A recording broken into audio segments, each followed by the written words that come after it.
Good evening, visitors. Welcome to the Australian War Memorial's last post ceremony.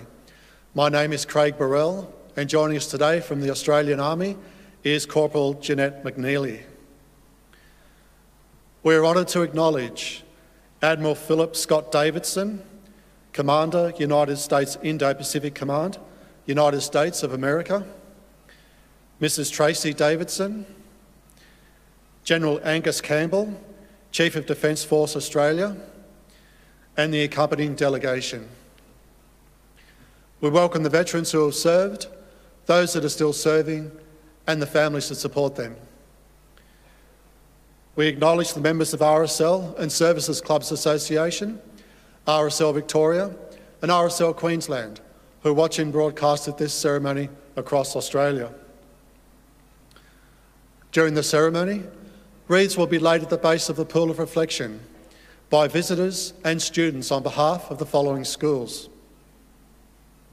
From Western Australia, Holy Cross College Ellenbrook, Lancelin Primary School. From Queensland, Windsor State School and St Agnes Primary School, Mount Gravatt. And from Victoria, Barinya Wangaratta Community Partnership.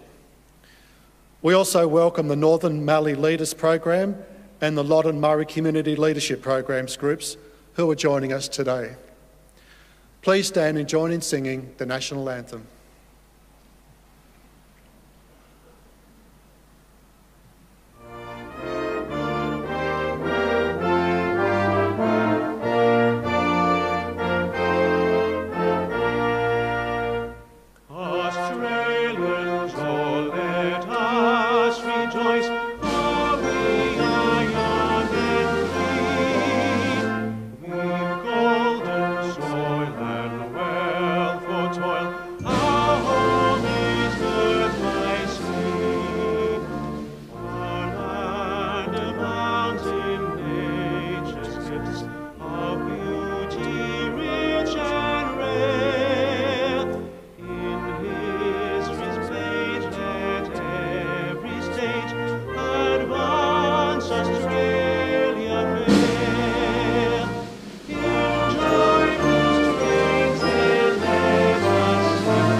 Children, please sit.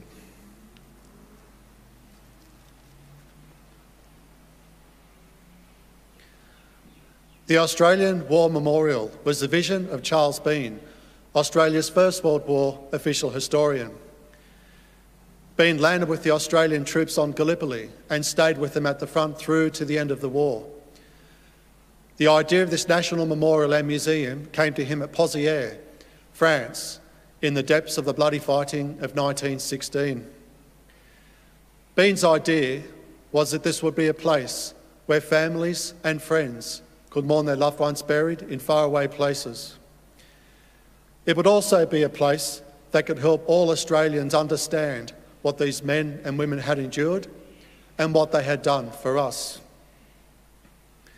Bean's vision, to which we remain true, is best expressed as inscribed in the entrance to the memorial's galleries. Here is their spirit, in the hearts of the land they loved, and here we guard the record which they themselves made. Tonight, we'll read the story behind just one of those on the Roll of Honour, which lists the names of more than 102,000 men and women who have given their lives for us in war and operations for more than a century.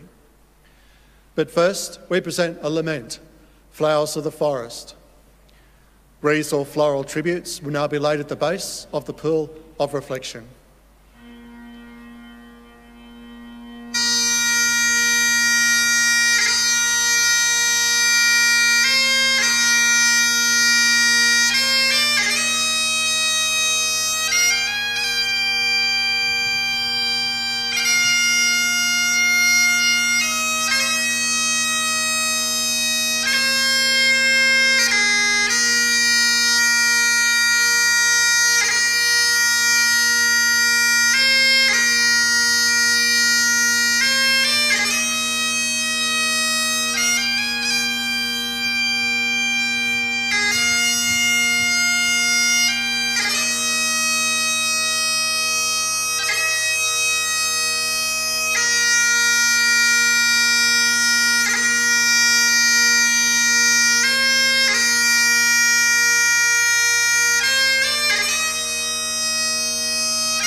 Today, we remember and pay tribute to Private Colin Robert Brown. Colin Brown was born about 1896 in the Melbourne suburb of Richmond, one of 3 sons born to James and Margaret Brown. The Brown family were originally from Scotland and were active in the local Caledonian Society. After finishing his schooling at Central State School in Richmond, Colin Brown worked as a grocer's assistant. By the time the Great War began, he had been in senior cadets for 4 years and around a year with the Yarra Borderers, a citizen military forces unit. In July 1915, Colin and his older brother James enlisted in the Australian Imperial Force. As Colin was still quite young, he brought with him a letter of consent from his parents. The following month, the 29th Battalion was raised at Broadmeadows Camp, comprised of volunteers such as the Brown brothers, raised during the recruitment drive that followed the landing on Gallipoli. After some initial training with his new battalion in Australia, Private Brown embarked at Melbourne on the 10th of November 1915, aboard the troop ship Ascianus, bound for the Middle East. Whilst training in the desert camps on the outskirts of Cairo, Brown was found absent without leave and charged with travelling on Egyptian state railways without a ticket. He was given 21 days field punishment number 2, but before there was time for the penalty to be carried out, the 29th Battalion set off to France, destined for the Western Front. The battalion fought its first major battle at Fromelles in northern France on the 19th of July. Directed against a strong German position, the attack was intended primarily as a feint to draw German troops away from another offensive to the south. A 7th-hour preparatory bombardment deprived the attack of any surprise and was ineffective in subduing the well-entrenched defenders. When the troops finally attacked, they suffered heavily at the hands of the German machine gunners. The battle was summed up by one soldier. The novelty of being a soldier wore off in about 5 seconds. It was like a bloody butcher's shop. The attack was a complete failure. The Germans quickly realised it was merely a feint, and the 5th Division suffered over 5,000 casualties. After reorganising and bringing in the wounded, the 29th Battalion held the front line until the end of the month, when it was relieved. After taking up billets in a nearby French town, the battalion continued to rotate in and out of the front line. In late October, it took up positions on the front line near Fleur, relieving English troops in the sector. Constant rain had left some trenches knee-deep in mud, and it took the troops 5 hours to trudge through the mud to reach the front line. The English troops were glad to be relieved. They had seen heavy fighting, and the corpses of the dead lay thickly scattered over the whole area. That first night, rations did not arrive, and the only water available was from shell holes filled with the heavy rain. Enemy artillery fire continued almost without stop, and after suffering numerous casualties, the bulk of the frontline garrison were intermittently moved back away from the worst of the carnage. Casualties continued to mount. On the 3rd of November, Colin Brown and his brother James were killed in action. Whilst there are no records detailing the circumstances of their passing, it is likely they were together when they were struck by shell fire. Given a hasty burial in the trenches near Fleur, their gravesites were lost during the subsequent fighting. Today, they are commemorated at the Australian National Memorial at Villa Bretonneux, which lists over 10,000 Australian soldiers with no known grave. Colin Brown was 20 years old. His brother James was only 25. Back in Australia, Margaret Brown never got over the shock of losing her 2 sons. Her youngest son Thomas was discharged at the end of the war and returned to Australia, but the strain was too much for her. Her health broke down and she died on the 27th of September 1918. Colin's Brown name is listed on the Roll of Honour to my right, amongst more than 62,000 Australians who died while serving in the First World War. This is but one of many stories of service and sacrifice told here at the Australian War Memorial. We now remember Private Colin Robert Brown, who gave his life for us, for our freedoms, and in the hope of a better world. Please stand for the ode and the sounding of the last post.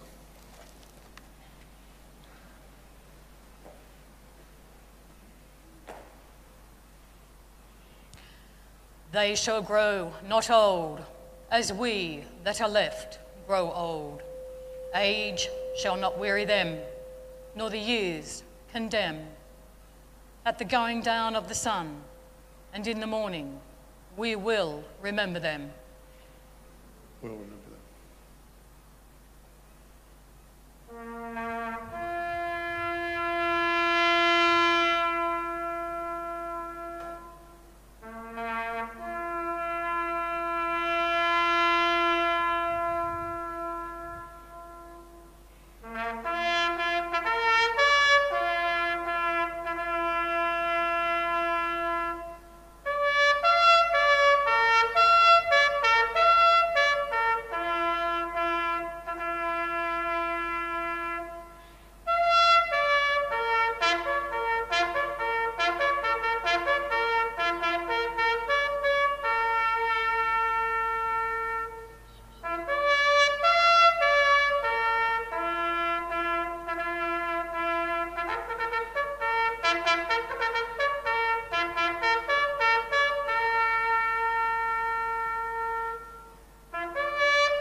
Lest we forget.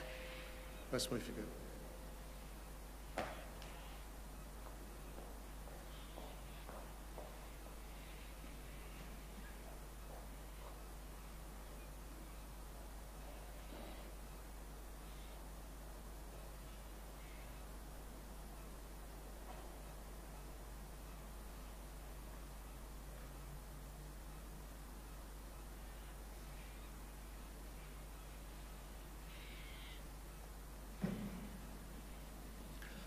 We leave you this evening with the words of the memorial's founder, Charles Bean.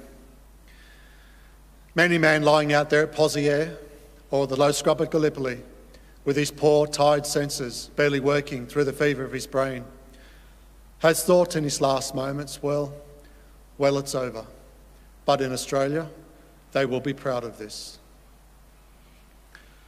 Ladies and gentlemen, girls and boys, that concludes the last post ceremony. Thank you for visiting the Australian War Memorial and good evening.